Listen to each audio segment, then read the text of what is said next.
नमस्कार साथियों, आप सबका स्वागत है आपके अपने YouTube channel commerce but. Leave rule के सेगमेंट को आगे बढ़ाते हुए आज हम जिन लीव्स के बारे में जानेंगे वह है हाफ पे लीव।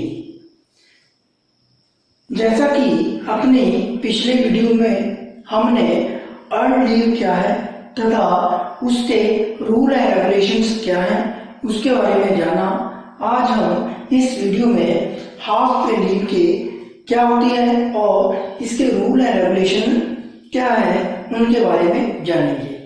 जैसे कि इसके नाम से स्पष्ट हो रहा है, हाफ पे लीव यानी कि आधे दिन की छुट्टी। इसका मीनिंग यहाँ पर यह है कि अगर हम इस लीव को लेना चाहते हैं तो ये हाफ डे की तरह काम करेगी। फॉर एग्जाम्पल, मान लो कोई एम्प्लॉई एक दिन की लीव लेना चाहता है तो उसकी जो हाफ पे लीव है वो डबल काउंट की जाएगी, अर्थात एक दिन की लीव के लिए 2 दिन की हाफ पे लीव की डिडक्शन की जाएगी। इसलिए इन लीव को हाफ पे लीव कहा जाता है। जितने भी गवर्नमेंट सर्वेंट हैं जो कि नॉन वोकेशनल गवर्नमेंट सर्वेंट है तथा नॉन वोकेशनल डिपार्टमेंट से रिलेटेड है, उन सभी को जिन्हें अर्न लीव मिलती है, अर्न लीव के साथ साथ उन्हें एक अदर काइंड की लीव हाफ पे लीव भी मिलती है जो कि उनके हाफ पे लीव अकाउंट में ईयरली क्रेडिट की जाती है। इसके साथ साथ जो भी वोकेशनल स्टाफ है, लेकिन अगर वहां पर सीजनल वोकेशन नहीं होती है तो उस स्टाफ को भी हाफ पे लीव मिलती है। लेकिन ऐसे वोकेशनल स्टाफ जहां पर सीजनल वोकेशन होती हैं, चाहे वो गर्मियों की छुट्टियां हो या बरसात की छुट्टियां, ऐसे स्टाफ को हाफ पे लीव नहीं दी जाती, जिसके बारे में हमने अर्न लीव के केस में भी चर्चा की थी। और इसमें main teachers, principal, headmaster, librarian, LA और वाटरमैन आदि को शामिल किया जाता है। इन लोगों को या ऐसे स्टाफ को हाफ पे लीव नहीं मिलती है। बहुत से लोगों की ये धारणा है कि हाफ पे लीव का यूज हम तभी कर सकते हैं जब हम बीमार हों, अर्थात मेडिकल ग्राउंड पर ही हम हाफ पे लीव को का यूज कर सकते हैं। बट ऐसा नहीं है, मेडिकल ग्राउंड के अतिरिक्त भी हम हाफ पे लीव को अदर पर्पस के लिए यूज कर सकते हैं। अब हम बात करते हैं क्रेडिट ऑफ हाफ पे लीव।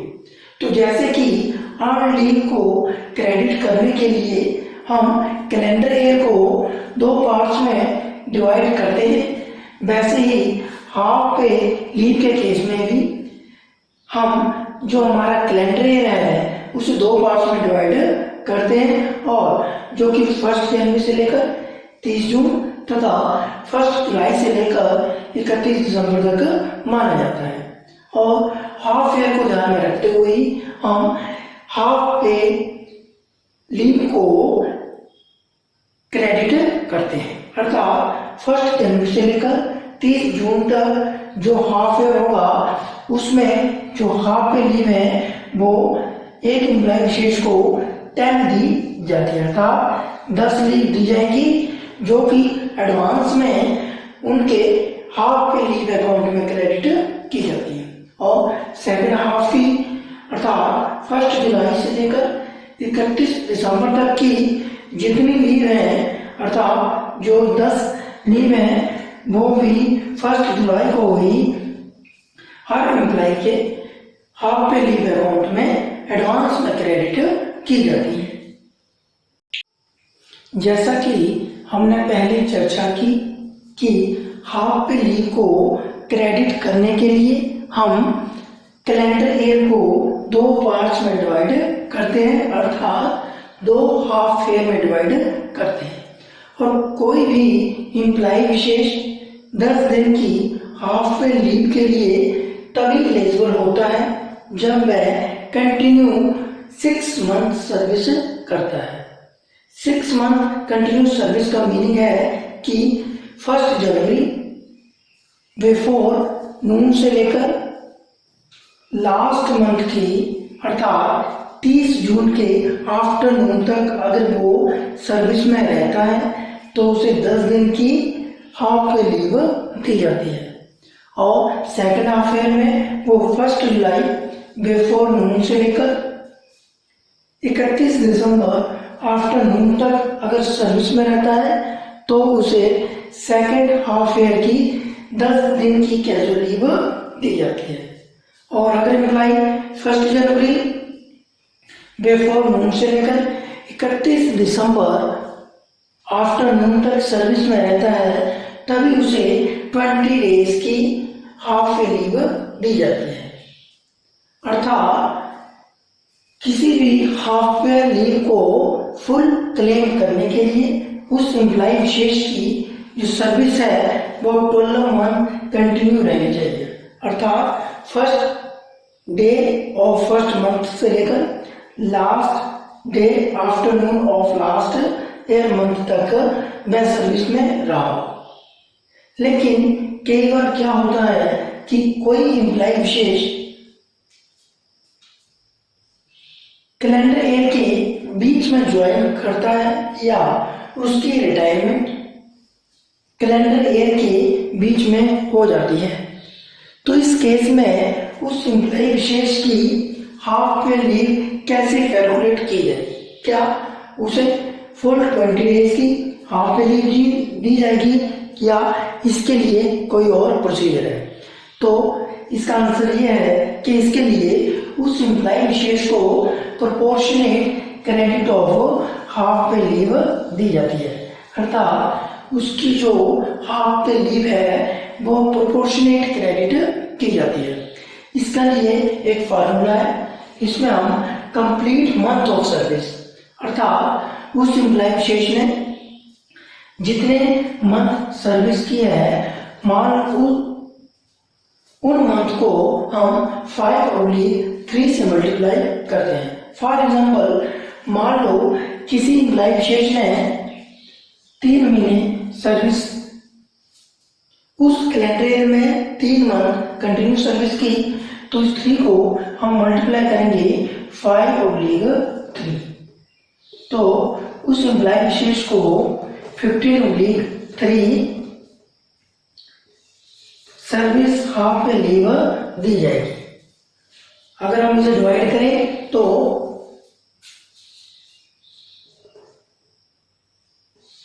उस एम्प्लॉय विशेष को उस कैलेंडर ईयर में 5 डेज की हाफ पे लीव दी जाएगी 10 डेज के कंपैरिजन में। तो कितने दिन की हाफ पे लीव दी जाएगी? 10 डेज की। अगर ऐसी कंडीशन आ जाती है कि हमें राउंड ऑफ करना हो तो इस कंडीशन में राउंड ऑफ को अलाउ नहीं किया जाता। यहाँ पर कंप्लीट मंथ का मीनिंग है कि उस एम्प्लॉय विशेष ने उस महीने की पहली तारीख बिफोर नून से लेकर उस महीने की लास्ट तारीख आफ्टरनून तक सर्विस दी हो।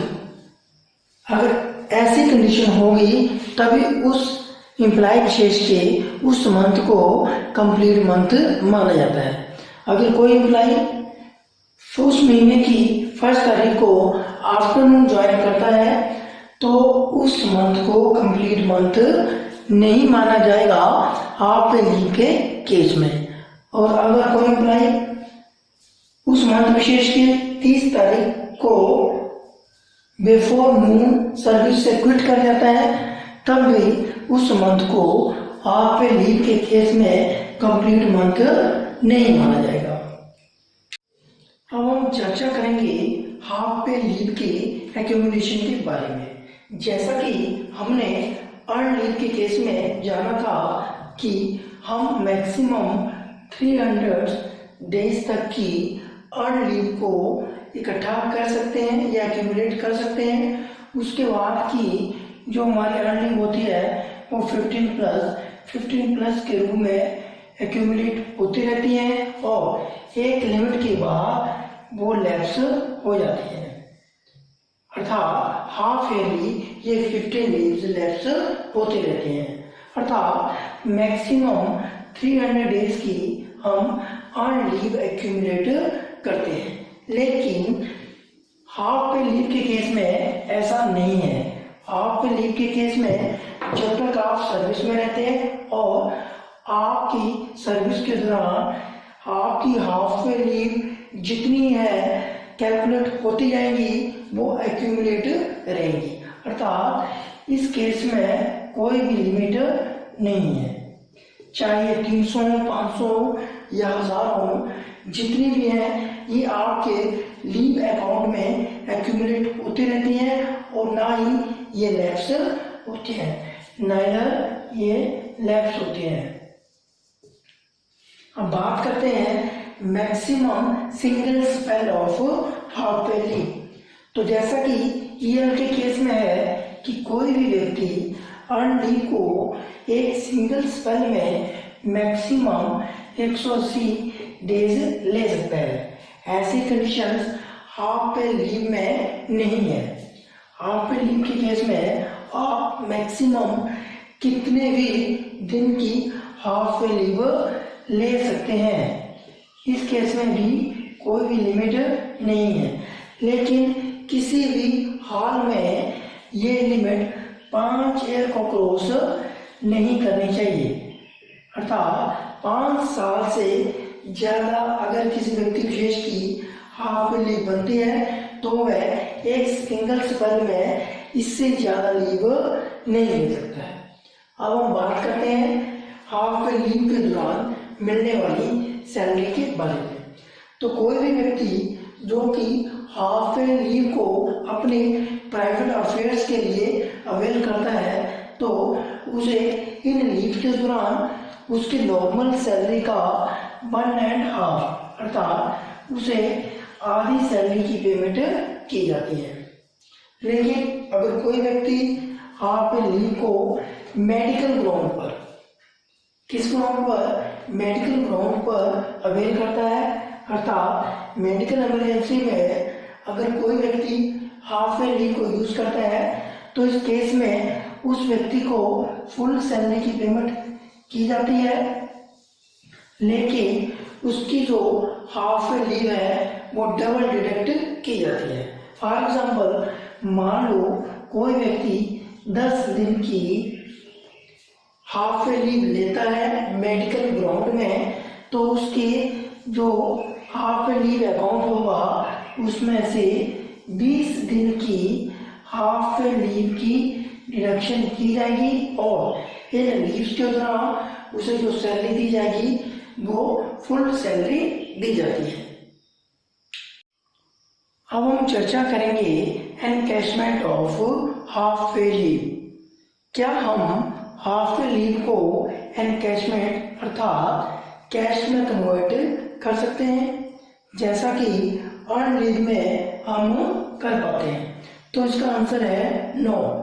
नॉर्मल कंडीशन में हम हाफ लीव को एनकैशमेंट नहीं कर पाते, अर्थात हम इसे लीव के बदले कैश में कन्वर्ट नहीं कर सकते। जैसा कि हमने जाना था कि अर्न लीव में कोई भी व्यक्ति मैक्सिमम 300 डेज की लीव को कैश में कन्वर्ट कर पाता है, लेकिन हाफ लीव के केस में ऐसा नहीं है। हम नॉर्मल कंडीशन में हाफ लीव को एनकैशमेंट नहीं कर सकते हैं, लेकिन कुछ कंडीशनें ऐसे हैं जिसमें कि हम हाफ लीव को एनकैशमेंट कर पाते हैं। फॉर एग्जाम्पल, मान लो किसी एम्प्लॉय विशेष की रिटायरमेंट के समय अर्न लीव अकाउंट में मैक्सिमम 260 डे की लीव पड़ी हुई है और उसके हाफ लीव अकाउंट में 100 हाफ लीव हैं, तो इन 260 260 अर्न लीव को 300 अर्न लीव में कन्वर्ट करने के लिए ये एम्प्लॉय विशेष अपनी हाफ लीव की 100 लीव में से 14 लीव्स को यूज कर सकता है। अर्थात अगर किसी व्यक्ति विशेष की अर्न लीव अकाउंट 300 डेज से कम है तो इस कमी को पूरा करने के लिए अर्थात 300 तक पहुंचाने के लिए वह व्यक्ति विशेष अपनी हाफ लीव को शामिल कर सकता है। लेकिन इसके लिए कंडीशन ये है कि उस व्यक्ति विशेष के हाफ लीव अकाउंट में उस कमी के बराबर लीव होनी चाहिए। जैसे कि इस एग्जाम्पल में हमने बात की कि अगर उस व्यक्ति के अर्न लीव अकाउंट में 260 लीव है तो वह अपने हाफ लीव अकाउंट की 100 लीव में से 14 लीव को लेकर अपनी अर्न लीव अकाउंट को 300 तक पहुंचा सकता है और इन 300 लीव को इनकैशमेंट में कन्वर्ट कर सकता है। लेकिन यहाँ पर भी एक बात ध्यान में देने योग्य है कि जब हम इन लीव्स को एनकैशमेंट करते हैं तो जो हमारी अर्न लीव 216 है वह बेसिक प्लस डीए का जो हमारा अमाउंट है उसके फुल पेमेंट इन लीव्स के बदले में वो एम्प्लॉय ले पाता है। लेकिन जो इसकी 14 डेज की हाफ पे लीव है उनके बदले इस एम्प्लॉय विशेष को जो एनकैशमेंट मिलेगा वह उसकी बेसिक प्लस डीए का हाफ मिलेगा। बेसिक प्लस डीए का हाफ ही वह व्यक्ति क्लेम कर सकता है। अर्थात इन 14 डेज के लिए उसे बेसिक प्लस डीए का जो हाफ है वो ही एनकैशमेंट मिलेगा या वह इन 14 डेज के लिए बेसिक प्लस डीए का जो हाफ है वह ही एनकैशमेंट पूरा पाता है। तो इस केस में ही हाफ लीव को हम एनकैशमेंट पूरा पाते हैं और जो ये 300 डेज हैं इनमें उसकी जो एलटीसी की जो डेज हैं वह भी लेस किए होनी चाहिए। तो आज हमने हाफ लीव क्या होती है, इनके रूल एंड रेगुलेशंस क्या है, इनका मैक्सिमम स्पेल क्या है, इन्हें हम कैसे क्रेडिट करते हैं, साथ ही साथ क्या हम हाफ लीव को एनकैशमेंट कर सकते हैं, इसके बारे में हमने जाना। अगर आपको हमारी जानकारी अच्छी लगी तो इसे लाइक और शेयर करें तथा हमारे चैनल को सब्सक्राइब करें। धन्यवाद।